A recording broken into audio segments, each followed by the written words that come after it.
বাড়িতে বাচ্চা থাকলেই সে দুষ্টুমি করবে, এটা খুবই স্বাভাবিক বিষয়। কিন্তু বাচ্চাকে আপনি অযথা বকাবকি করছেন কি, বা এই কড়া শাসন ওকে কি কি সমস্যার সম্মুখীন ভবিষ্যতে করতে পারে, আজকে তা নিয়েই আলোচনা করব। অযথা বকাবকির কারণে বাচ্চার সেলফ রেসপেক্ট কমে যেতে পারে।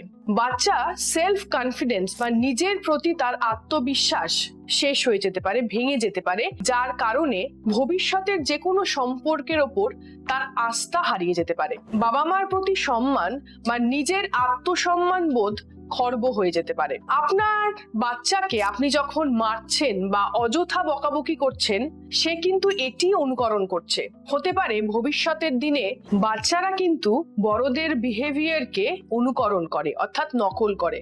আপনার এই মারা, বকা, অযথা শাসন করা কিন্তু সে অনুকরণ করবে এবং তার বন্ধু স্থানীয় কেউ বা ভাই বোন বা আপনাকেই সেটা ফিরিয়ে দিতে পারে। আপনার সাথে বাচ্চার একটি দূরত্ব তৈরি হবে, যার কারণে সে কিন্তু তার জীবনে ঘটে যাওয়া ঘটনাগুলো আপনার কাছে লুকোতে শুরু করবে এবং তৈরি হবে একটা বিস্তর ব্যবধান। এই কারণগুলোর জন্য বাচ্চাকে কড়া শাসনে রাখবেন না, প্যারেন্টিং শিখুন এবং বাচ্চাকে সঠিক প্যারেন্টিং দিন।